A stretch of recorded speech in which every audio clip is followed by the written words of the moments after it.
Excellent. Thank you. Okay. So welcome everybody. Thanks so much for taking the time. This is our first webinar for 2024. Exciting stuff. We have Carrillo-Tudela from Essex presenting one of his latest projects. Is about sectoral labor flows. Carlos, thanks very much. So wait, am I sharing my screen right now? Just for a second, I'm sharing, and I'll switch to you Oh, in a right. second. Okay. Sorry. Yeah. I'll switch to you. No worries. So you're gonna have the floor for like 60 minutes, and after that we're gonna have 15 minutes of Q&A or longer if Carlos is willing to stay, and we have folks wanna keep up with the conversation. We'll have an exciting schedule for the rest of the semester. We're gonna have 3 more talks. Laura Pilosov is presenting on March 11th, Nobuki Otaki on April 8th, and Agostino Camponi on May 13th. As usual, it's the second Monday of each month. And before we start, a big thank you to our amazing panelists for taking the time and giving their valuable comments for today. You guys are awesome. So, Carlos, I stopped sharing, so you can go ahead and share. Yep. Let me go ahead. Let me control all this. Does it work? Looks great. Floor is yours. Okay. Thank you very much. Thank you very much for inviting me and panelists to agree to help me out here. So this work is with a bit of a committee that came about from a grant that I got with Ludo during the COVID pandemic.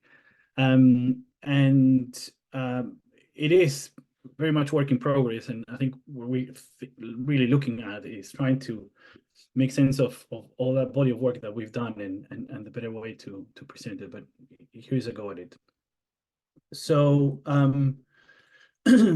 so what we've seen is a renewed interest in understanding sectoral reallocation, particularly in the light of post-pandemic labor shortages. And many here in the room have worked on sectoral mobility, Laura, David, and others.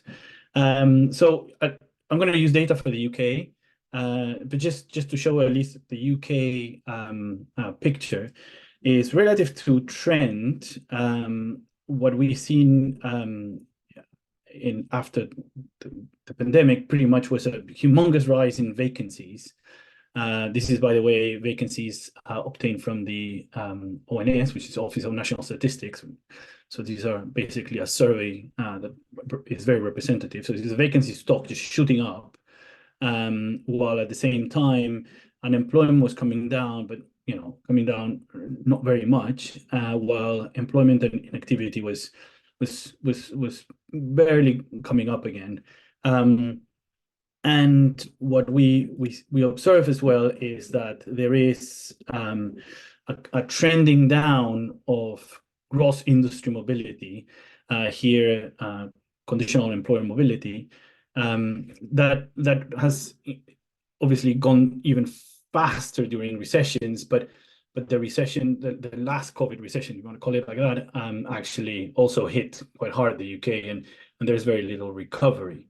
So one of the things that obviously one can think of in terms of how is the market reacting, one potentially could expect that those industries or firms in industries that want to attract workers not only increase their vacancy, so that extensive margin to increase the probability of meeting a worker, but also increase other recruitment policies, like in this case wages.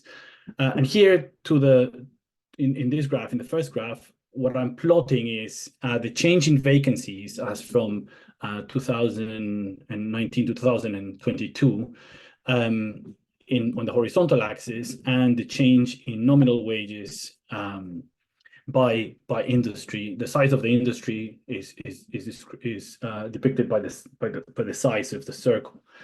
So you can see that there is some pattern, like food and accommodation, big changes in vacancies, big changes in nominal wages, natural resources, but overall we didn't find a clear positive relationship, but that one would expect. And by the end of 2022, actually, in the UK, you can find these surveys that asks about to employers whether they were facing shortages, among other things. And the firms that actually faced more shortages or declare facing more shortages were those in particular in the accommodation and food industry, health and others. There was a lot of variability across industries. But one of the things that this data taken together, at least to us, suggested was that, of course, some workers may not prefer to search in certain industries or are strong relocation frictions to some industries, and people are not necessarily adjusting towards industries that offer higher wages, offer high probability of, a lot of people are looking for jobs there. And actually, that last point was one that the UK government, took further and create this campaign to motivate or encourage people to move from one sector to another. In particular, this is actually true. I mean, this is an app that came by the Her Majesty government about rethink, reskill, reboot, and we're trying to motivate people from the arts, as many others, other sectors, to move into IT. This is Fatima. Next job could be in cyber. She just doesn't know it yet.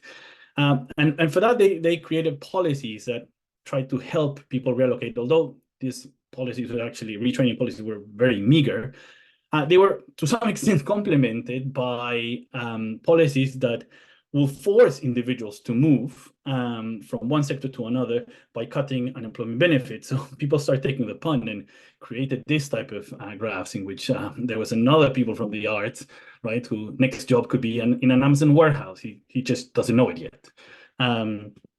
So there was a lot of discussion about whether government policy should actually be encouraging relocation and what type of retraining should be done. So what we were after is to try to understand the role of search effort and its directedness relative to where the vacancies are posted, in observed mobility across sectors, and to what extent relocation frictions. And here I'm going to just amalgamate a bunch of things because I cannot separate them. But I think of skill gaps, geographical mobility costs, and others that slow down that mobility across sectors, and how does labor market policy affect worker reallocation across sectors. So the way we started doing it was by approaching it in what I will think of more of an empirical way first, using a kind of matching function approach, more of an accounting thing, that trying to estimate the importance of worker search intensity. And here search intensity, because it's going to be exogenous in first instance, is going to amalgamate, obviously, search effort, direction, decisions, relocation frictions, and so on. But we wanted to understand is whether there is some mileage in actually looking at sectorial search effort through the lenses of matching functions.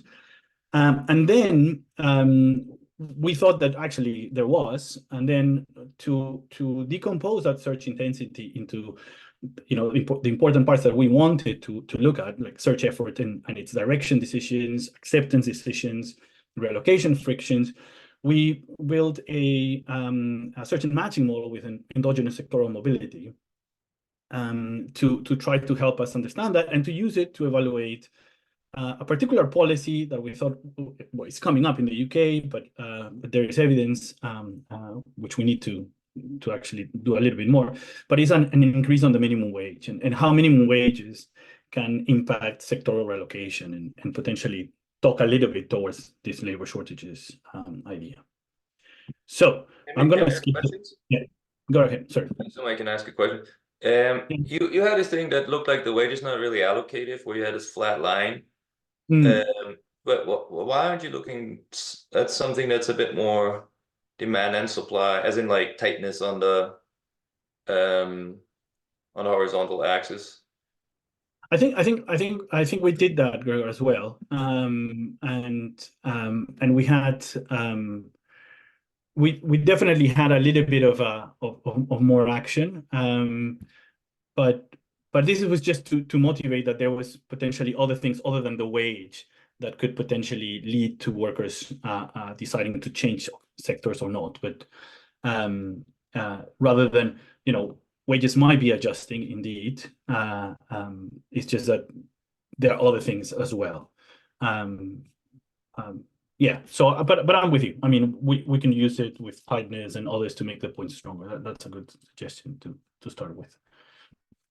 Thanks. Okay. So this is a very simple way to think about trying to get a sense of worker search intensity across sectors. Sorry, Carlos, just to Yeah. maybe I misunderstood that back and forth. So it sounded like Gregor's point was you put up a picture where there was a flat line. That was weird. And it sounds like your actual point of putting up that picture was that there is a flat line, that the wage is not particularly allocative. Is that correct? Well, at least, yes. So at least in that front, the wage doesn't appear to be particularly allocative. Correct. And that suggested to us that there are other aspects that might potentially, obviously, impact on relocation. And this could be choices of where you want to go for some career decisions, or some frictions that stop you moving to the industry that is paying the highest wage. Or you don't want a job in food and accommodation. Just you don't want the hours. So that is a point that we wanted to expand. Yeah, so that was a point. Sorry, I wasn't clear. So what we wanted then to think about is just a simplest way to look at whether this idea of search intensity across sectors actually has some mileage. So we wanted to separate the idea of worker search intensity across sectors with, vacancy posting and matching efficiency, and as I said, to understand whether there's any merit to focus on search intensity. So just to be clear, at this stage, search intensity confounds a bunch of things, right? So we're going to tackle that in the model. So I want you to think about the world in many islands, or the economy in many islands. Each of them has its own matching function. M that has three components: V, which is a vacancy stock in that island, in that sector; a matching efficiency that is particular to that sector; and here Z will be the search intensity towards sector S. So instead of having the number of unemployed, here we will have the search intensity of the employed times the number of employed, the search intensity of the unemployed times the number of unemployed, plus the search intensity of the inactive times the number of inactive, as you will see in a second. But under a Sorry, constant Carlos, can I ask a question? You might get to this later, but when you're talking about search intensity across, do you want us to think about intensive margin or extensive margin? Just am I considering intensive margin? Okay. Yes. Intensive margin. Yes. And that, is there a reason we should think that's kind of the most important? I think it is, because in a way, what I'm trying to understand is how much search intensity you're putting towards a given sector. It's not that, we see flows from inactivity, unemployment, and employed-to-employed transitions. Mm-hmm. But for us, the question was, where are these flows? Where are these guys directing their search, quote unquote, directing their search, by the way, right? So where are they putting all this effort? Are they putting them in say high wage sectors or high vacancy sectors in which they find they might get jobs easily? What is it stopping them to move from whatever they are to those sectors? And that's what we're going to call some form of reallocation frictions. So we're trying to separate those decisions of where to allocate search effort. So how much search effort to put, where to allocate it, and what's stopping them. And that's what we want to understand with a model. Here, we just wanted to have a first pass to see whether no, I understand that. I'm just trying to think of the big idea, so you want us to take seriously the idea that people have a limited amount of time or energy or something, and they have to allocate it. Yes. Across sectors. Yes, that's what I want you to take away. Okay, so this is not a world where it takes 5 minutes a day to search, for a new job. It might be how effective you do it. I see. Okay. And where you put those 5 minutes might matter, right? Okay. I'll shut up and wait. Thanks. So under a constant returns to scale environment, then of course we can define the usual suspects here. So market tightness now is V over Z at a given sector S, the job finding rate per unit of search intensity, and the job filling rate for each sector at time T. With that, we and a few assumptions that I'm going to make clear, we're kind of off to the races in the sense of you can compute, I mean, you observe the employer to employer transition rate at time T from sector S to S prime, and assuming that all matches are, and this is a big assumption right now, but we're going to relax it in the model, that all matches are accepted. That is just through the lenses of this structure, you have the job finding rate per unit of search intensity in sector S prime times the search intensity put forward by employed workers from sector S to sector S prime. And the same thing, you can compute the UE rate from sector S to sector S prime by, again, multiplying the, let me call it, job finding rate in sector S multiplied by the search intensity that unemployed workers in sector S put into sector S prime, and the same thing you can do with inactivity. Now, obviously, as you know, these lambdas basically are based on the idea that jobs are not posted only for the unemployed or only guys coming from this sector. There is this big congestion. And then you can start aggregating these flows such that you get a total search intensity to our sector S prime is just this this expression here, the summation across all search intensities, all sectors on this individual employment specific search intensity by sector. Total matches, and then you can then compute also the transition rates from sector S. So one of the things that we wanted to understand was, can we estimate W, X, and Y, and can that be separated from the matching function? Matching function efficiency parameter, and that separately from the role of vacancies, and then evaluate how this set is doing and how it behaves relative to data that actually we collected through the COVID-19 period on where people are searching. So I'm going to show you a bunch of these things. So relatively straightforward to back out W, X, and Y given alpha being the match efficiency is you can see that here, if you stare at it for a little bit, what I'm doing is just, again, giving you the E transition rate from S to S prime. This is a job finding rate, which I open up into the market tightness and match efficiency multiplied by the search intensity of employed workers from sector S to sector S prime. Of course, you have S times S equations of this.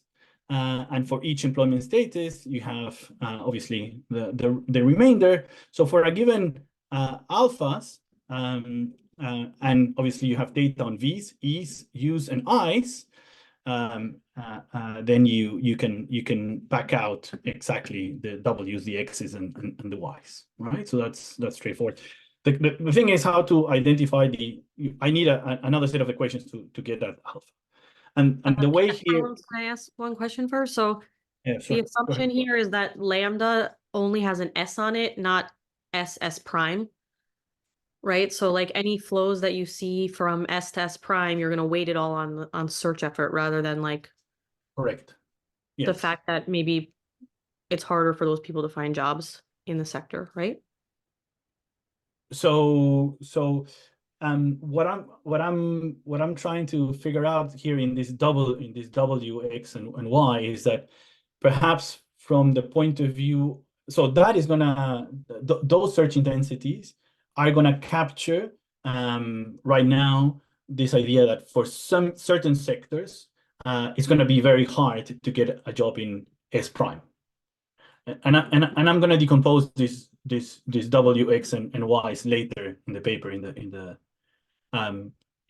but here the assumption is that once these guys arrive into the sector S prime, they're going to start congesting each other.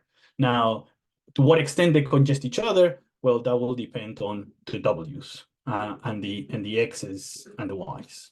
No, but I think Laura's question was different, right? Going back, like I thought it was that, like if I'm a nurse and I'm trying to become a construction worker, vice versa, that's different than if I'm a plumber and I'm trying to become a construction worker. I think that you had an alpha. You had an alpha at some point, which was like search efficiency in a particular sector. And I think Laura's point was that the efficiency doesn't matter the sector you're coming from, so you're going to load everything onto the search intensity of those people, right? That Laura, is true. did I get that right? Yes. So that is what yeah. yes. And I mean, like, you can imagine that the reason those search intensities are whatever you observe is exactly because the efficiencies are lower. Precisely. But you can see how you get to the data, because maybe that's something you can allow for. Yeah. So let me tell you what we're going to be doing a little bit later, and I think that will be answered perhaps when I present you the model, where I actually decompose this W and I say that has what I called a reallocation friction, which is how hard it is for a plumber to become a nurse, how hard it is to a truck driver to become a nurse, say, and that will be depending on the sector you're coming from, in addition to the search effort that you're putting, right? So I'm not loading it on the lambda here. I'm trying to actually separate that. And right now, yes, I'm loading it on the W's, on the X's, on the Y's. But bear with me, because I'm going to try to estimate those guys precisely. Okay, so just very quickly, to estimate the alphas here, we are going to make perhaps a heroic assumption, which is to say that in the labor force survey in the UK, you get data on search effort. So how many workers are searching actively, and you get that data, given the industry they're currently working on, and so on. So what are we going to? The assumption is going to be that we're going to see the fraction of employed workers in sector S who report searching actively for a job, and we're going to be taking that as a proxy of the aggregate search intensity of employed workers in a given sector. I mean, this is something that we've done rather as a first pass, but we're not sure whether this is the right way to go, or we should keep it like that.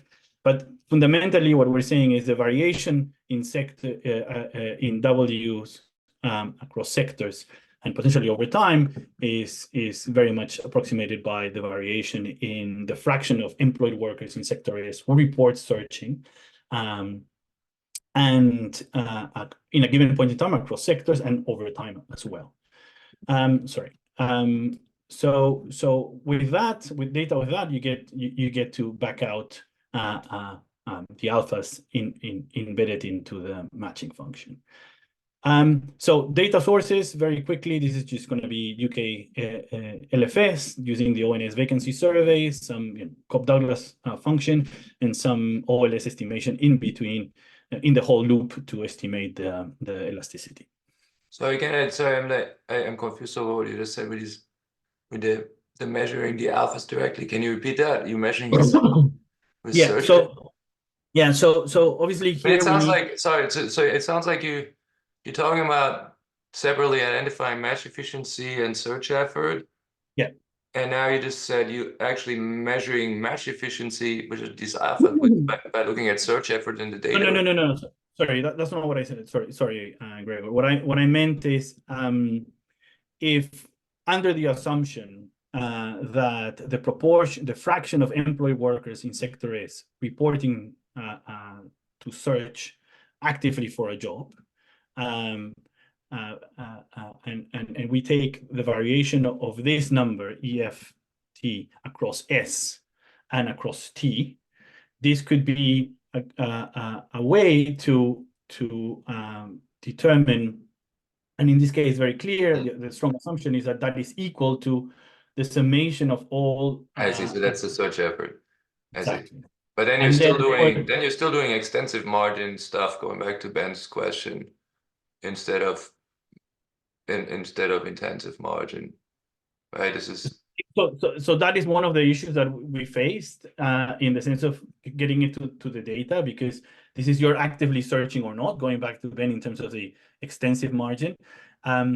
We tried other ways, and here, I mean, is a way of, as I said, it's just a first pass to this, whereby you can think of the number of search channels, for example, right? Or the proportion of search channels. The trouble with that, at least we face, is you have very little variation among, you know, the 5-6 search channels, because everybody uses the same. And they're very common across all sectors. So we didn't find enough variation. So at this stage, yes, there is this gap between how we think about where we're getting these W's and how we're estimating. I agree with that. That is a point well taken. So just to give you a sense of where what does this tell us, is at least on this first pass, it kind of makes sense. The search intensities that we're getting.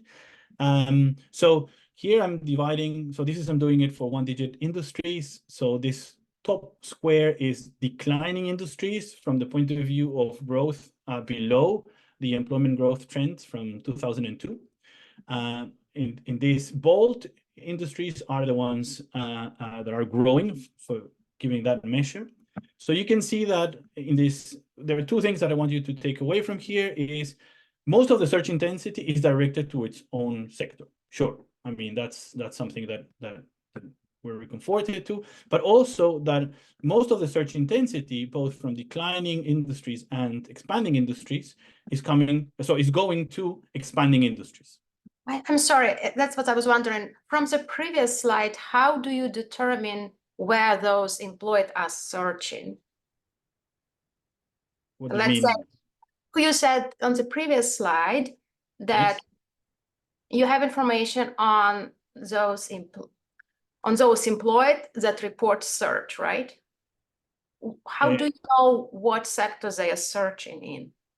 No, so that's why I aggregate, you see, Mariana. So I am saying those guys that are reporting searching, say, in food and accommodation, right? I know that from the data. I don't know where they're searching. I know they're actively searching. Yeah, but just now you said that you know. Yes, but that's the outcome of the estimation, right? So I can use this set of equations to precisely get what is my W. So what helps you identify the direction of search in that matrix? So here is going to help me the observe flows from employment to employment, from sector S to S prime, the unemployment to employment from sector S to S prime, and the inactive to employment from sector S prime. In addition, and that should be conceptually helping me for a given alpha get W's, X, and Y's. Conditional on the observed V's, vacancies in each sector, employment stock in each sector, unemployment stock in each sector, meaning your last employment, inactive in each sector, meaning your last employment, okay? And then, because I need to also identify these alphas, and this is the discussion that we were just having, is that as a proxy, I'm using the proportion of workers that are telling me I'm searching actively in sector S. And so I'm doing it across all these sectors. And I'm assuming that is, I can equate that to the summation of all W's, in this case, the employed workers that are searching from sector S. So they start in sector S and they're searching across the economy in all sectors S. So this is a model thing, right? So because that then, by the structure that we have, is also the ratio of the E flow for S to S prime divided by the job finding rate per unit of search effort, then I have a way to getting on alphas. That is the way we're doing it. And then this is the outcome. I mean, here I'm aggregating, but I'm not going to show you by employment status. But here I'm aggregating the employed, the unemployed, and the inactive and I'm giving you the aggregate set, the aggregate search intensity, starting from, say, manufacturing to other industries. And if you look at this, what this is telling me is that, first of all, there's a lot of search effort towards your own industry, sure, but there's also a lot more search intensity directed towards your growing industries. So that was one of the things. And then what we did was we tried to see whether that made sense relative to the data that we collected. So what we did was we asked during 2 years of the pandemic, where are you searching in terms of your occupation and in terms of your industries? And because that was linked to the UK HLS, I mean, the UK PSID in a way, so I knew where you were coming from. I knew what was your previous industry, your previous occupation. And what we found was this. So we have a very high correlation, and a lot of this high correlation obviously comes from because a lot of people search in their own occupation, on their own industry, right? So the correlation with the diagonal was 0.6. So our estimation is telling you, yes, you're searching there quite a lot in your own industry, but off diagonal, actually, we also had a kind of a 0.3 correlation, which is telling us that at least our measure of set is capturing some form of worker search efforts, search direction. So that is what we wanted to say. There is some traction to this on some completely external data that we collected by asking people. And this, by the way, is obviously I'm comparing it on the same period. So I'm doing COVID in the data, I'm doing COVID in the model, right? So at least in the structure. Another thing is that we wanted to see how much of the variation set explained, and actually is about half of all new matches. And when we looked at whether it could tell us something about labor shortages, what we did was decomposing this theta into obviously V and Z. And what we find is that when you see so the blue is changes due vacancy, so the changes in labor market tightness could be decomposed into changes in vacancies, which is the blue bit, and changes in set. So when it is positive, it's because you have to realize that it is actually negative here, is that people are not searching there, are not putting their search effort or search intensity in this sector. What does this tell me? It tells me that a lot of the increase in market tightness that we saw in food and accommodation is coming because individuals are searching elsewhere, not in food and accommodation.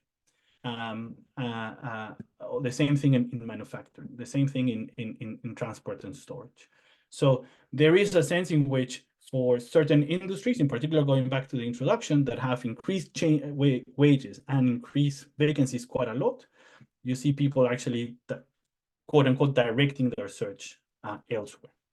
But of course, this is all very, in my view, very reduced form. We wanted to get some traction of whether we can get a sense of what are these search intensities and bilateral search intensities across sectors. And what we wanted to understand was whether we can decompose that search intensity into, indeed, search effort, direction, acceptance decisions, and relocation frictions. And going to Laura's point is, can we get a sense of these relocation frictions? How hard is it to get a job from, say, sector S prime, if I'm a nurse, relative to a truck driver, into a new sector? So that is what we wanted to do. And taking that into account, we wanted to see whether we can think about policy. So very quickly. Just a quick comment. So you had all this discussion about wages before, and they don't seem allocative. But if you look at, wage per skill, there are these findings that skill requirements fall during, very tight labor market episodes. And you're talking about this kind of as an exogenous friction, but it's, it's a allocative mechanism. It's a firm choice. So it'd be, I know you're going to talk about policy, but it would be nice if maybe there's some correlations that you can accept or reject how important that'll be. It seems like where there's a lot of market tightness is where there's not much room to lower skill requirements, which makes me think it might be relevant. Okay, that's a good point, Amanda. Thank you. So the model is going to be relatively straightforward in that here we're going to be thinking right now as a steady state. Very similar to the structure that I just presented. It's going to be a bunch of sectors, and there's going to be free entry of vacancies in each sector, and there's going to be some workers that could be employed, unemployed, or inactive. So unit mass in terms of the population of workers. Workers are going to be searching for a job, and they're going to be choosing their search effort and the direction of that. So as before, W is going to be the search, search intensity or efficiency of employed workers, X that from the unemployed, and Y from the inactive. When they meet a vacancy, we're gonna because we want employer to employer transitions, we're gonna do that through a match specific productivity. So they meet an employer, they draw a match specific productivity epsilon, and a firm and the worker decide whether to form the match. For employed workers, you have the following states. So S being the sector they are in. Tau is the industry tenure, and here is going to be working as human capital effectively. And epsilon will be the match specific productivity, such that at the end, output is going to be the multiplication of AS, which is the output in the sector, the epsilon, which is a match specific productivity, and the tau meaning the human capital that the worker has in that sector. Among the inactive and the unemployed, the state is going to just be S, and tau is basically the sector they're in and the productivity, the human capital specific productivity in that sector. Okay. Carlos, so, could I just ask one question about the setup there? Yes, go ahead. I thought in models like this, they often will assume some differences in taste to get people to move into sectors, even if they take a very small wage gain or even a lower wage. Are those moments not going to be terribly important for what you want to do? Now, we're not going to do. We're going to achieve the gross flows with this setup. So the gumball shocks are typically to get the gross flows, and we will not need that. You will see actually we will match the gross flows, bilateral gross flows perfectly. Yeah. No, I know, but my comment was more about the co-movement, if you will, of the flows with the wages. I wasn't sure if that's gonna matter for what you want to say later. First is the distribution of wage gains among movers. Might that be a relevant? One of the things that I haven't explored yet is wages here. In terms of wage changes and how that moves, there's a bunch to explore. One of the things that, as I said, we will not. You will see why we don't need that aspect, because let me just preempt. In the models that many have worked before, the first is the decision to move or not. Okay, and once you decide to move, then you're going to be looking at all the occupations or all industries, and then you're going to see, you're going to choose which word to go, and this is going to be helped by these gumball shocks that you're going to be getting, this preference shocks. Oh, I want to go to this industry or this occupation. In this world, it's going to be all inspection goods. So you will see here precisely that actually, when I show you a little bit more, is always going to be a competing hazard environment. So you will be choosing effort in total search effort, and you will be choosing how to allocate that search effort, the proportion of that, into a bunch of sectors. Okay, and if you choose to allocate more into one, there's a high probability that you will receive or you meet somebody from that sector. Okay, but it doesn't preclude you, right, to meet somebody from another sector, right? It's just a question of probabilities. But it's like you're searching all the time across all sectors, but at various intensities. Okay, so let me just explain that. So the search intensity of a worker towards sector S prime, say, is going to be, if that worker comes from sector S, is going to be we assume is going to be determined by 3 components. The first component is what we're going to call this reallocation friction. It's gonna work as a detriment to your a stop to your search intensity. So the max number of gammas is going to be 1, right? That is going to be assumed that if you are searching in your own industry, this is going to be 1. If you're searching outside your industry, this is something that is going to be potentially less than 1. Okay, and say, for example, if I am a truck driver and want to go to the health industry to become a doctor, right? There's no matter how hard I'm going to search and how much I allocate my search towards that sector, there's a massive friction that will not allow me to actually be able to form a match. Okay, and this is what I said, capturing a bunch of things. So this might be capturing the skill gaps, the fact that employers, skill gaps meaning your skill relative to the employment requirements. It might be that it's also a geographical mobility issue. You don't want to move from your hometown or something of that form. There might be something else. So that is what is going to capture these aspects. This component is the proportion of your total search effort that you're going to be placing on S prime. And this component is going to be the total search effort you're going to be putting.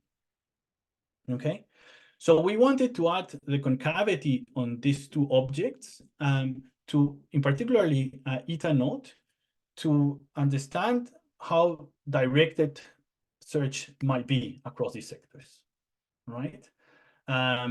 So this is to be estimated, but this is very much in the spirit of the work that I've done with David and with Ludo, where you don't see, at least in the data, that people, direct their search completely to one sector. They adjust somehow, and that's something that we wanted to capture. And this concavity is basically adding some decreasing returns to the amount of search effort you're putting in. Okay, so these are 2 things that we wanted to estimate. And I think it captures at least part of what we wanted to understand. If there's a change in the economy, how people are going to be adjusting, how fast are they going to be adjusting, and these eta parameters are potentially important, interesting for us. The reallocation frictions don't depend on tau. Like, you might think that if someone has like a lot of experience in one sector, it might be more costly for them to retrain in a new one. It is more costly, and you will see this in the value functions. Okay. So you can see that the wages indeed depend on the tau, right? Because output depends on the tau. The wages are going to be Nash bargain, by the way. And of course, then the value function itself is going to depend on tau. So when you decide, so let me just take you through this value function.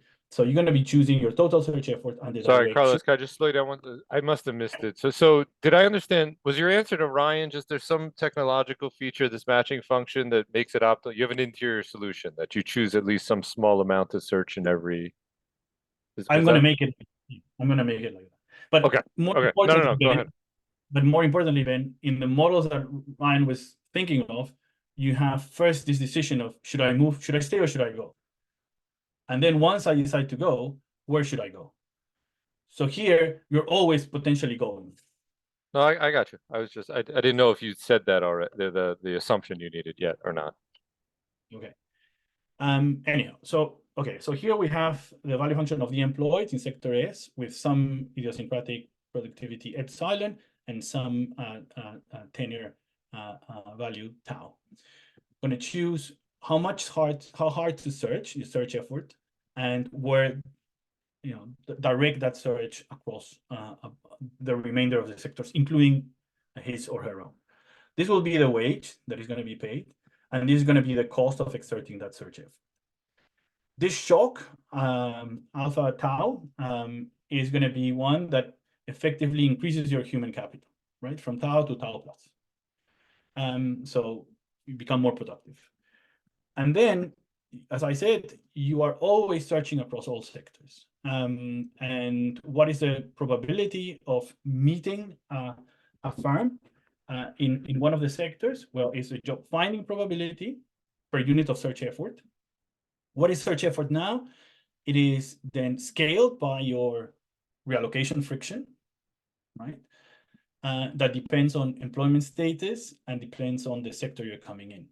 Of course, I agree that perhaps in some of your minds is, but that also should depend on, say, education or other dimensions, age, and a bunch of things.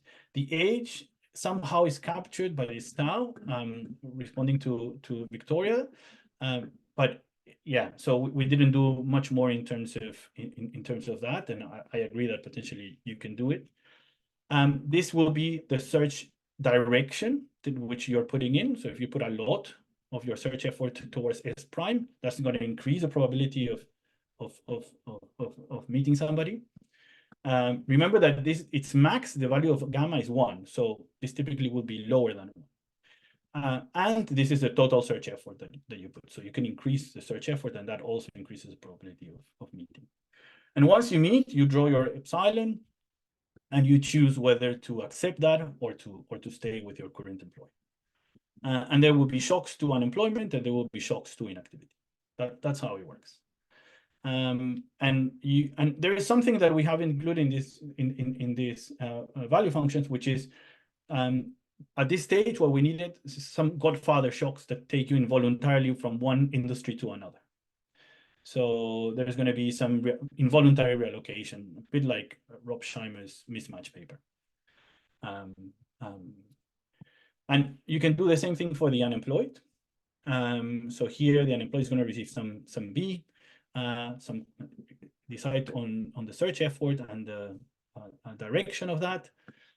It's going to be a shock that takes the unemployed to inactivity. And again, the probability of meeting a firm in one of these sectors depends on the job finding probability. So this is market tightness, the relocation friction, the direction component, and the search effort component. And of course, you choose whether to accept or not. Again, godfather shocks at this stage as well to move you involuntarily across sectors. And the last thing is the inactive, which is equivalent. Okay. So, yeah, okay. So I'm not a labor economist, so if I say something offensive, please correct me.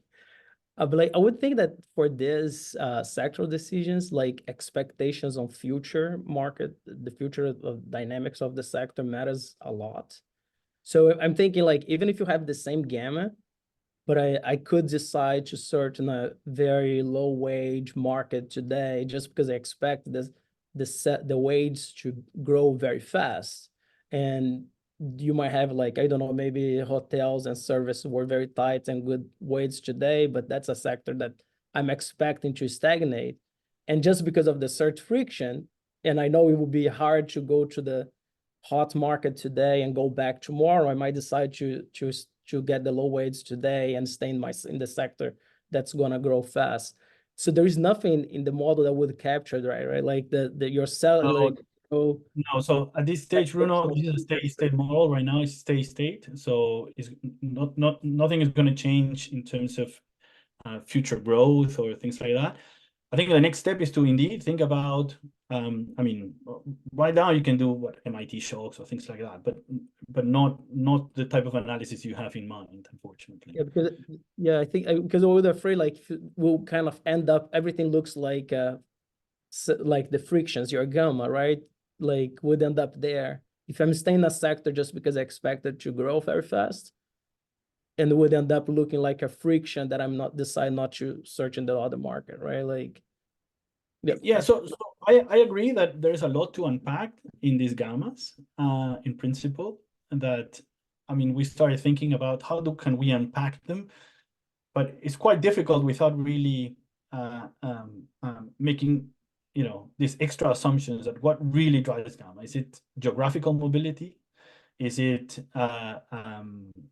skills?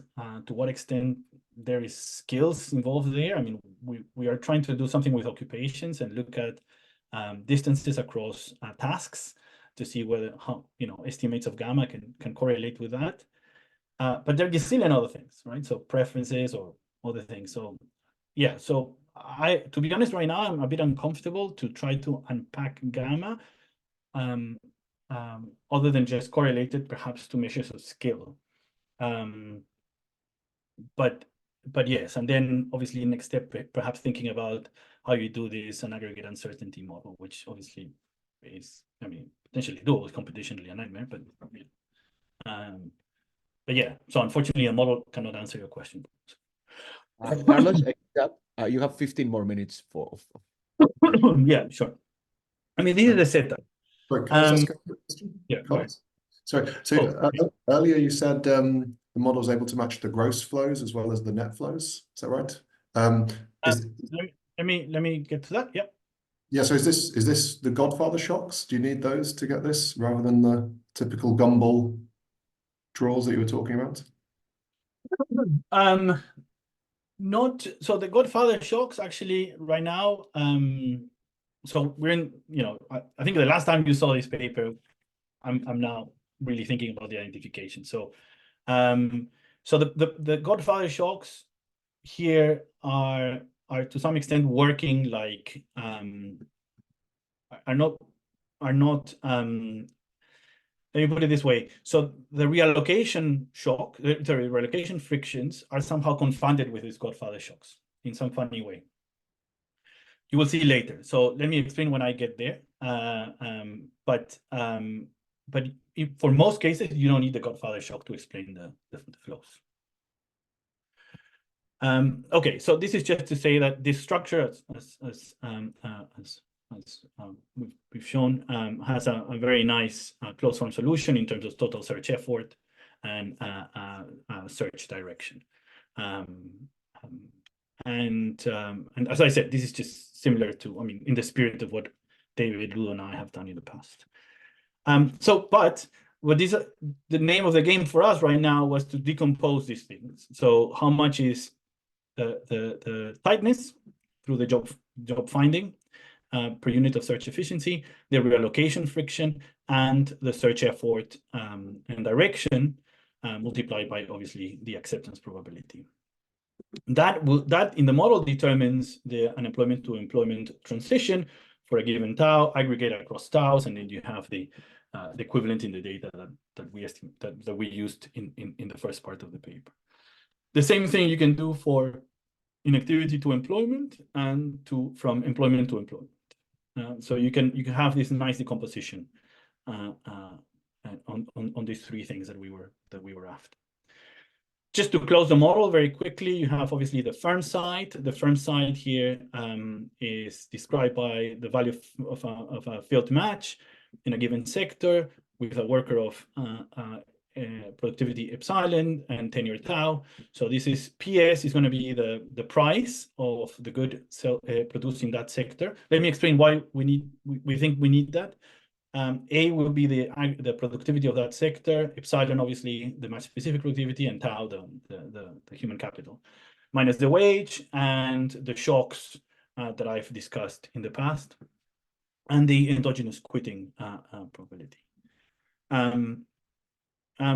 Aggregation in terms of finding all the sets. This is just accounting in a bit, but going back to the structure that we had at the beginning, and vacancy posting. So it's just a little bit of more work, but here you have to just take into account that workers are coming to your sector from every other sector and from every other employment status, right? So that's the only thing that you have to realize, that is the probability of encountering a given worker, in this case an employee of a given state, is something that you have to take into account when thinking about vacancy posting and the expected gains of vacancy posting.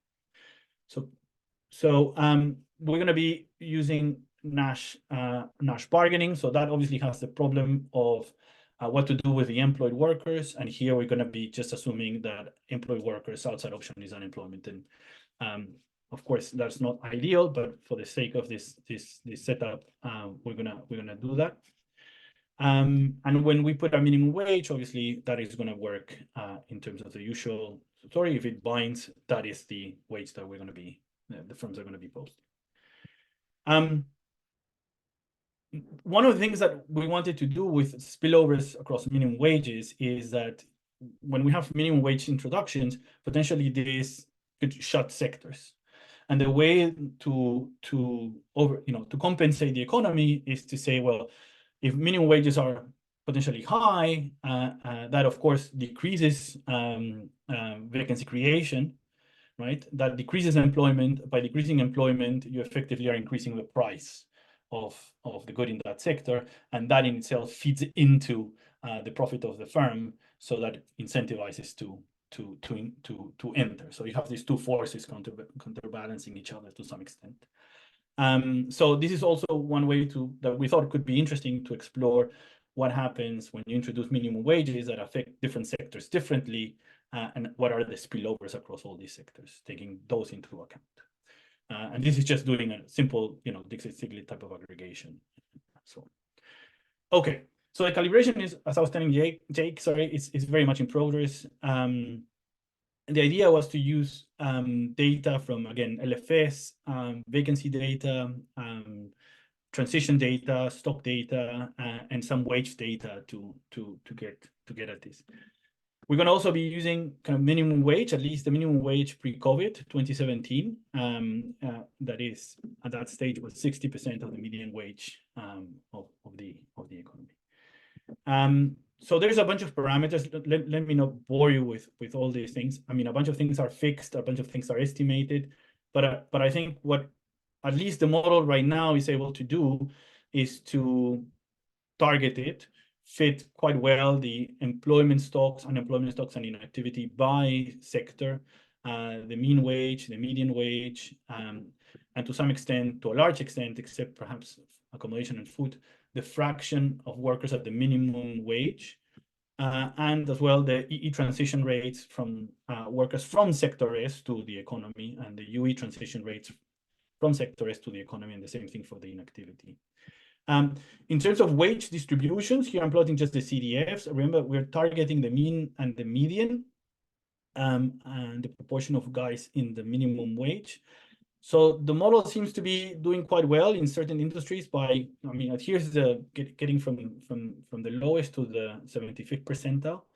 One of the things that the model is, as you can see in some industries, having trouble to do is getting that upper tail of the distribution. It's not really able to get at that, and that's something obviously that we're working on. But I think right now the model does quite well also in terms of what I was telling Jake, the gross flows. So this is the EE transition data. So this is the LFS, the transition flows or rates across industries. So this is the industry transition matrix in a way. And this is just plotting a 45-degree line to show you the fit of the model relative to the data, right? So it does quite well. It does quite well also for the sorry, this is, I cannot see properly because of the banner here. I believe this is unemployed, employed. Yeah, so this is employed, unemployed, and the inactive does a little bit worse of a job, but it gets all the gross flows quite well. Right. So one of the things that the model has is these estimates of reallocation friction. So the estimates are effectively looking like that. So the ones are because by assumption, you don't have any reallocation frictions to your own industry. So in this case, what it tells you is, for example, somebody from food and accommodation that is trying to leave that industry will have a much easier time, say, to move to wholesale and retail. So with a reallocation friction of 0.45, sorry, it's too small, than, for example, moving to IT and professionals, which has a reallocation friction of 0.15. So what does it mean is that the gamma from food and accommodation to IT is close to zero. So doesn't matter how, I mean, obviously individuals are taking that parameter into account when choosing search effort and choosing the direction as well, right? So that gives us a sense of at least how difficult is to move from one sector to another, and that difficulty is taken into account by individuals when deciding what to do. This matrix here is the role of these godfather shocks. And one of the things that we find is that in some cases, and more so for the inactive, we find that it seems easier for inactive, say, to move across sectors in terms of relocation frictions than the unemployed. So just to show you, so in this case, here what we have is much more ones. So this is the employed, but there's also in the inactive more ones. But you can see that the proportion of ones in inactive also gives you more weight on this godfather shocks, which is saying that the godfather shocks are pushing people across sectors to match the data, and it's not loading it on the relocation friction. So I think there is an identification issue there that we need to work out. But one of the things that does make sense, at least from the employed to the unemployed, is that the unemployed seem to have more relocation frictions than the employed. And one can see that as well when looking at, say, the UE flows, the EE flows, and the IE flows. So to what we were trying to get at is what are the roles of job finding, relocation frictions, and job search and directions. What we did was we tried to explain the variation across matches, across all matches that we have, through these components. What is the component of the job finding rate? So here amalgamates obviously matching efficiency and V's. So this is just the job finding rate per unit of search efficiency. This is the role in terms of reallocation frictions. So how variation across sectors in reallocation frictions and across employment status explains the variance of the standard deviation of matches in our economy. And this is the role of search effort and acceptance. So when you take it all in aggregate, these two seem to be the most important. But that hides that there is interesting differences by employment status. So for the employed, for example, search effort and acceptance matters more than relocation frictions. But while for the unemployed and the inactive, actually the role for relocation frictions matter more in explaining the variance of matches across sectors. So in a way, this is just giving us a sense that the model is delivering, I mean, although it needs much more work, is delivering something reasonable.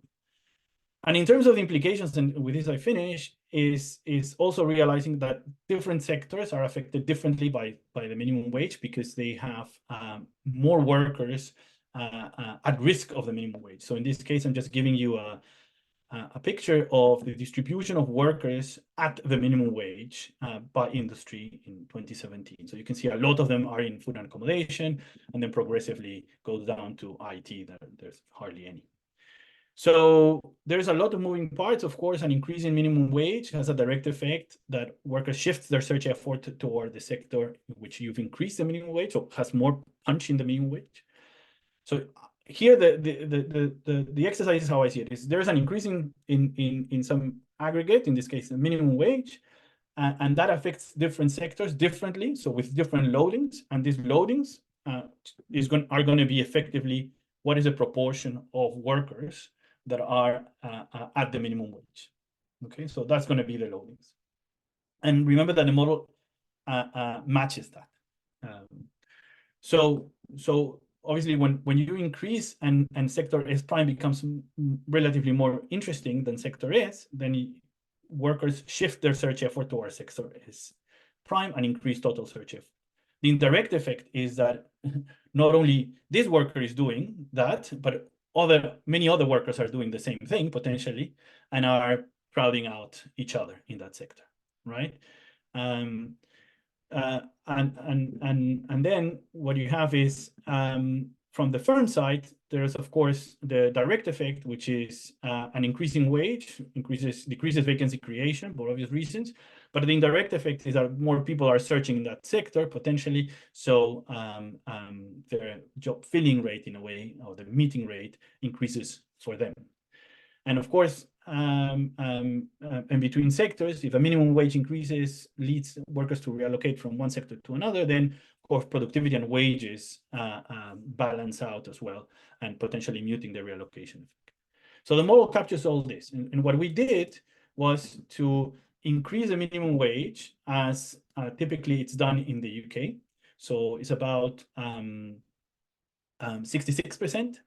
And this is something that it is not quite determined in stone, but year on year, when evaluations of minimum wage and the increase are done, is always 66%. So what we find, at least in this calibration, is that an increase in the minimum wage actually increases employment and decreases unemployment and inactivity, even though it decreases vacancies. And why is that?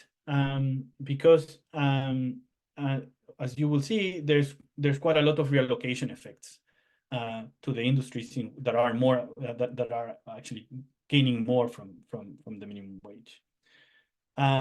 So let me just give you a sense of what happens by industry.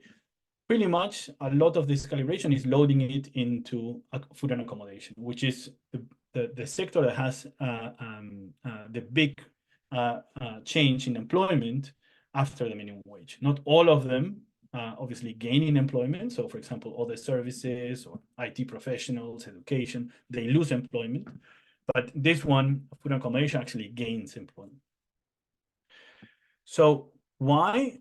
Because, and here we try to decompose it into where this employment is coming from, is hiring from own industry. So this is individuals being unemployed or inactive that are increasing their search effort, and here's the extensive margin to move into employment in a way. And here you have the role of other workers, employed, unemployed, inactive, from other sectors moving to food and accommodation. And these are also quits to other industries. And you see that at least the model is allowing you to have a sense of how much is the effect of reallocation to sectors that are more impacted by minimum wage relative to that margin of re-engaging or increasing your search effort. And that's it. That's pretty much what we have at the moment. And I mean, thank you very much for the comments up to now. But as I said, this is very much a work in progress and really trying to come up with a good way of packaging all this and perhaps adding certain interesting exercises. Thank you. Thank you. Great stuff. We have also a few minutes of so folks, yeah, feel free to ask your questions. Yeah. Carlos, I just want to step back and ask, I guess, a little more big picture, what we're trying to get at with all this firepower, because you motivated this as kind of, there were these big reallocations in employment across sectors post-COVID, where, the big outlier is these huge rise in vacancies we see in accommodation and food, that are, remaining unfilled, and what's going on there. I could argue that, writing down a fairly straightforward model where you get the gammas right. So in other words, the reallocation frictions, treat them as some steady state values that are fixed over time, and then just shock the economy with changes in sectoral productivity so that the relative productivity across sectors changes. Then you would, if accommodation of food is the lowest wage job and you get positive shocks to other sectors, you would just get people moving to those more productive sectors over time, endogenously, without any other need to worry about changes in relative search intensity and so on and so forth. So it really seems like, and no need to worry about the minimum wage at all, I'd say either. So it really seems like, if that's your motivation, the game really should be is getting the gammas right across sectors, and then just shocking the economy with some productivity changes that are consistent with the data, and see how far that gets you. If that's wrong, tell me that's wrong, but that seems like the most straightforward thing to do, and it seems like it would give you the most straightforward answer on both what's going on post-COVID and how much reallocation shocks matter. So yeah, thank you, Jason. So let me be clear. The minimum wage exercise actually came about because we were talking to the Treasury in the UK and the Low Pay Commission, and they didn't have a clue about reallocation and minimum wages, and they were desperate to know on how to sort labor shortages. So that exercise is there because we found, oh, that's interesting. It is, the policymakers in the UK actually really liked it, and so on. But I'm not wedged to it by no means. And as a matter of fact, the exercise that you're proposing is the one that we're going to do right now to balance this. Totally, I'm totally with you. That, I mean, for me, one of the key things was, can I get a good estimate of the reallocation frictions? I think that was for me the key thing. And in that sense, I think I'm with you. However, I don't know if I think perhaps we're on the same page, is to get a good estimate of the reallocation frictions, at least in my mind, I need to capture endogenous decisions to search across sectors. And that's why, thinking about the model, I think that's why we came with that environment, which is, I mean, it has is a big model in that, because it's many sectors, but effectively it's just a competing hazard across all sectors, without much. In its bare bone, is quite simple structure. See, and I think that then perhaps the way to sell it indeed, and the way to use the model is the way that you're saying. I'm completely. Yeah, no, I mean, I guess I would like to see a little more on kind of the job creation condition side a little bit, what's going on there in the data, like post-COVID, because it seems like, given the motivation you're giving, the punchline should be that, the gammas tell me it's very easy for a bartender to become an Amazon warehouse worker and very hard to become an IT professional. Therefore, when we get a positive shock to the productivity of Amazon warehouse workers, you should see precisely the reallocation we saw in the data. Yeah. So. Yeah, and I suppose one can get, I mean, in the UK we also have a sectoral productivity, so we can see what happened in that way. Yes. Right. Yeah. Thank you, Jason. That's a very good comment. Thank you. Daniela, you should go ahead. Yes. So this may be a minor point, and Mariana, I guess, is the expert here, but you do not account for recall unemployment here. I could see it having a sizable role, and in particular in the estimates of the frictions, reallocation frictions for the unemployed. I don't know if the data allows you to account for recall unemployment, but it might be meaningful. So yeah, unfortunately in the UK we don't have data on recall unemployment, and we don't have much employer-employee data that allows you to actually determine the identity of the employer in the employment before the unemployment spell and then after. So there's no way to get recall unemployment in the UK.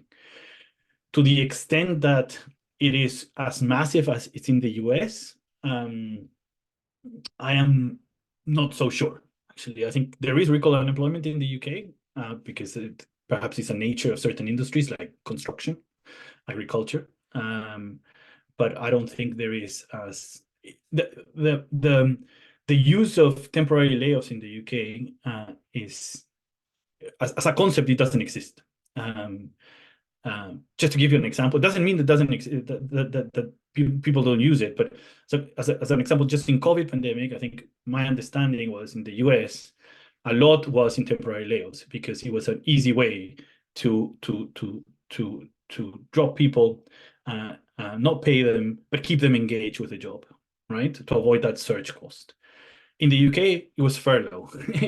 You were paid 80% of your salary, and you were not allowed to work in addition, and you kept that link to the employer.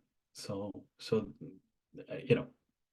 different ways of doing pretty much the same thing, but the concept of recall unemployment in the UK isn't that present. But I agree. If I had perfect data, I would take away those guys. Sure. I mean, one can do this exercise. I mean, this is, as you can see, is using available data, right? You can do that exercise in the US and potentially try to take out that recall unemployment, at least to get a sense of how important it is. And yeah, that could be an interesting thing to do. Sure. Thank you.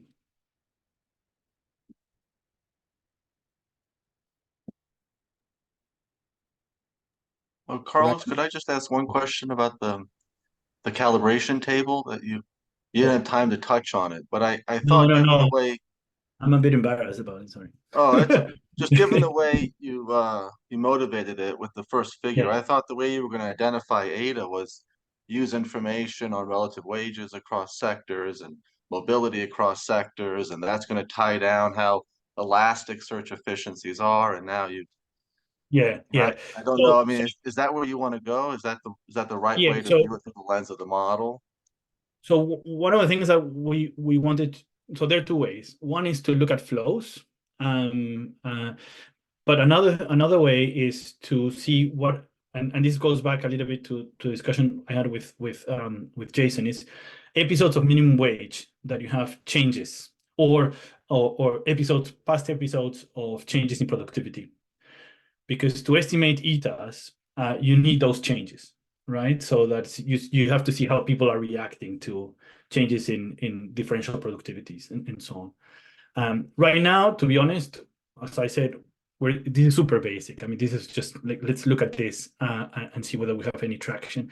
We are giving just an ETA of 0.5, and this is taken from the work that David and I and Ludo did in all the papers, which is not comparable, I must say, but it's just to give us a sense of how much it is. But yes, indeed, that is where we're going with estimation of ETAs. Yes. Like if I were to take another statement about like why that's a cool point and why I think Ryan's statement about wages are so important is ADA plays essentially the same role as the dispersion in the Gumbel shock parameter, right? It's basically isomorphic. And so when you think about like how these guys in IO identify the variance of their Gumbel shocks, there's this like scaling problem, right? With the value of where you go. So I think that creates a lot of issues. Then the only thing that is going to give you any information on it is the relative changes in value of one direction versus the other. And so, you know, to the extent that those aren't very large, you end up with very small. 1/2 being a pretty good number. You know? Yeah. So, but yeah, I mean, this is exactly where we're going. I mean, this is, you need changes, relative changes. Adrian, sorry. Yeah, we're kind of regardless of the kind of necessary policy implications of the minimum wage aspect. I think it kind of reveals some interesting aspects of what's going on in your model. I mean, just to kind of probe into it, you know, the standard textbook frictionless environment, of course, you know, when you raise the minimum wage in one sector and there's a sector that's not covered, you get migration out of the sector where the minimum wage, you know, was raised, and it seems like you're getting migration into it, or at least more employment there. Now, you increase you have search intensity in the model. You put search intensity into a model with, you know, a general search model. You're going to get just kind of relatively easy to get increases in employment through changes in search intensity. But you would think that most of the search intensity is going to be coming from the people who are already in that sector, the unemployed in that sector, or the inactive in that sector. And it seems odd to me that people would be trying to move in from more so from other sectors into that. You think that any kind of increased employment would entirely come from the people within their own sector, because they're you know, within that sector, because why would you leave your sector when the same minimum wage is applying in yours to you know, whatever the one, you know, whatever the one in which it binds more is. Go. Okay, so let me answer that. So one of the things that we do is to get the productivity of epsilons in each sector. So this is sector specific, right? So there's going to be wage dispersion in each sector, and we're going to estimate a log normal match productivity based on the fraction of workers in the minimum wage and the median wage in each sector. So f of s is going to be different across sectors. Now, the way we're going to be allocating the loading factor of an increasing minimum wage, right? So if you think about increasing agricultural productivity, you might have different loading factors and different. So the way we do it is using these proportions. So the increase in the minimum wage is going to affect much more food and accommodation than, just to give you a sense of the arts or construction in this case. So the people that are moving from towards the food and accommodation are people that are typically at the bottom of that of their epsilon distributions, right? And people that potentially have, and we need to double check this, but have low TAUs, low human capital in other sectors, right? That suddenly find worth their while to increase their search to the sector that has the big bang for the buck in a way, right? And that's where they're coming from. They're not coming from the very top of the distribution of any sector. They're not coming from sectors that are relatively high productivity sectors, right? So indeed, these are coming from low productivity sectors, from people that are at the bottom of the epsilon and have low TAUs. But from my understanding, they get bigger bang for their buck by remaining in their own sector, right? I mean, is it partly just because no, because the increase in wages is greater in food and accommodation than in their sector, because it has bigger loading on food and accommodation relative to the sector. It's not that it happens across all sectors. It's just there are certain sectors in which this happens, at least in this calibration. So there is that sense of relocation as well. Okay, thanks. So, yeah. I mean, it would be nice to decompose it even more to try to make that clear. I agree. You know, perhaps that's something to do and to spell it out more. Who the identity of these guys. Yeah, I think that's a good suggestion.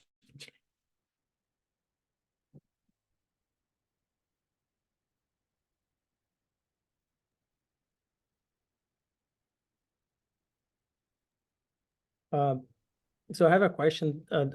I don't know if I follow the details of the model very well, but like I wonder, like when you increase the minimum wage, in some ways this is kind of like increasing the bargaining power of the workers that are getting exactly like where the national bargain is below the minimum wage, right? So I'm wondering if like there is kind of like a built-in assumption that there is a kind of a hold-up problem. Like so if I'm the worker, when I search in sector A instead of B, I give up the option value to search for sector B. And because I don't have 100%. Sorry, Bruno, you're not giving up the options of not searching. So that's the thing. No, but you always searching across all sectors. I know, but like if I decide to direct more of my effort in sector A, I give up the option to direct to sector B, right? Like you're making choices between the two. So there is a cost for me because if I search, the way that I search more in A is not searching B, right? You need to choose between the two, but you don't get all the surplus when you are matched in sector A.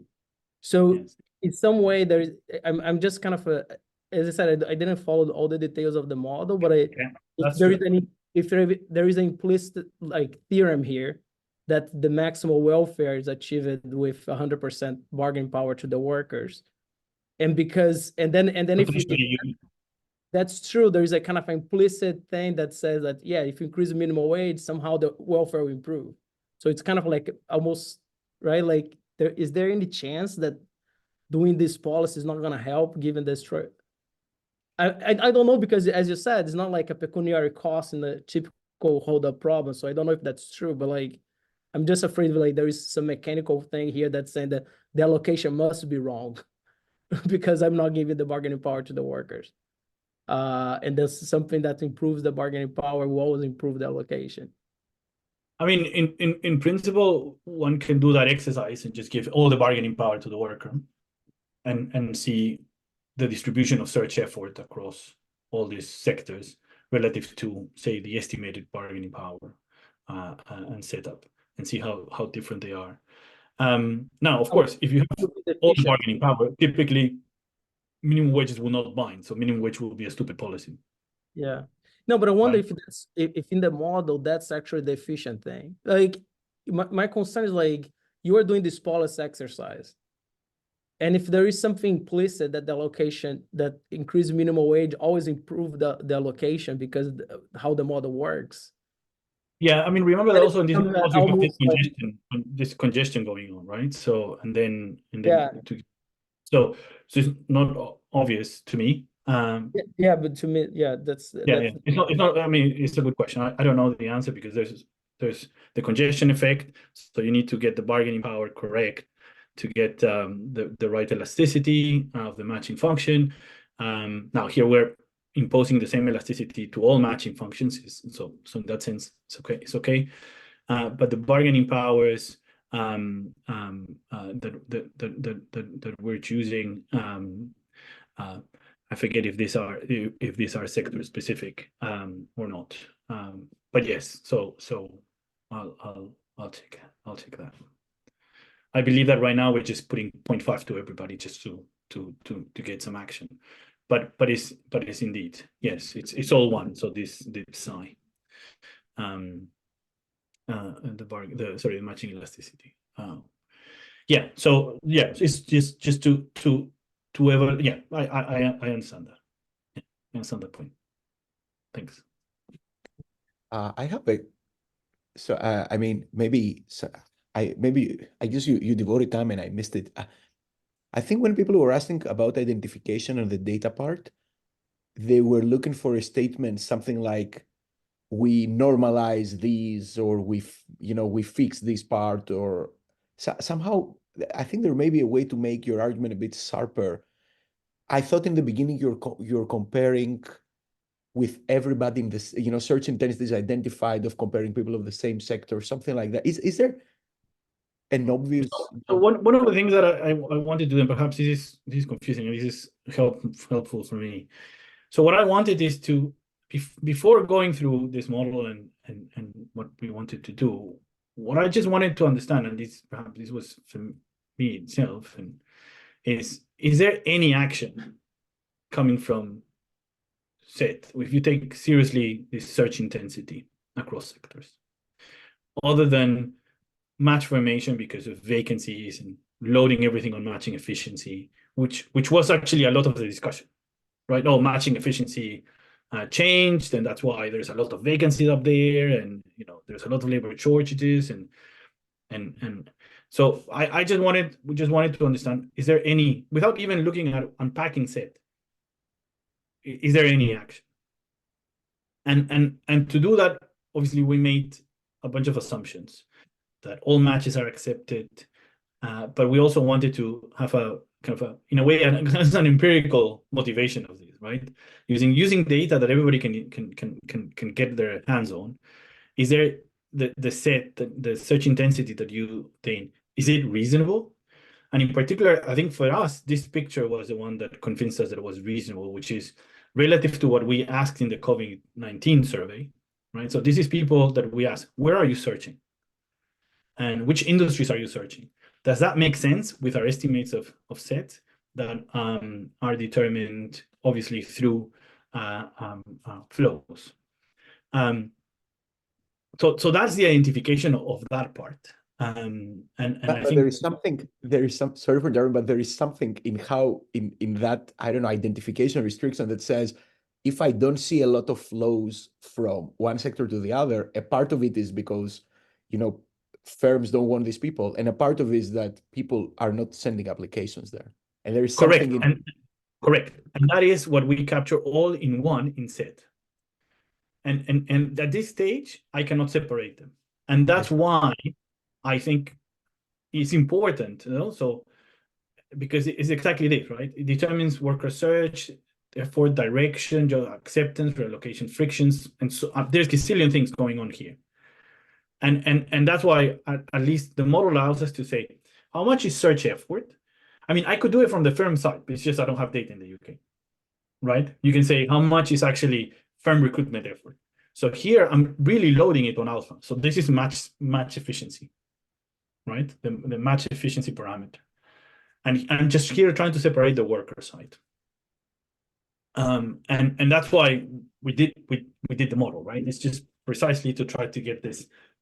And now the identification of that is the challenge, and that's what we're working on. Yeah, I think there's the argument is going to be something much sharper if you do something like that. I mean, I understand all of that stuff are equilibrium things that in the model they are, internalized and determined, but I mean, for whatever is worth, in my job market paper, it was about duration dependence. You can use the structure and adding a bit of extra data from wages to make an identification argument. So I think this was Ryan's point as well. If you sure. Wages, it's going to be. I mean, it's already pretty cool, but I think it's going to be really big contribution. Yeah, no, I totally get it, and I appreciate quite a lot of those comments. Yeah, thank you very much. Yeah, Adrian, go ahead. Yeah, at the beginning you had this talk about the sectoral decline in the intersect, in intersectoral mobility, and I'm not quite sure. I mean, maybe you could do some comparative static in the model or whatever to see how well yours might replicate that. I'm not quite sure. I guess you see that, and that was the motivation for just thinking about sectoral mobility in general. Is what I understand from your motivation, but it struck me that there are all kinds of composition effects going on in terms of the sizes of the sectors, the composition of the sectors within the economy, labor force as a whole, and also within occupations within sectors that could be, partially explaining a lot of this. I mean, the ballet dancer at the beginning may not need to move sectors to move into cyber nowadays, right? And and that might well be part of it. That in a ballet troupe needs a cybersecurity person nowadays. So that's a general kind of comment. Yeah, I mean, I do get that. There is cross products in reality. The aspect of human capital and the role of occupations within industries, I totally get that. Another option, and this is in a way what we were trying to do, I think it's going to be crazy if you do industry times occupation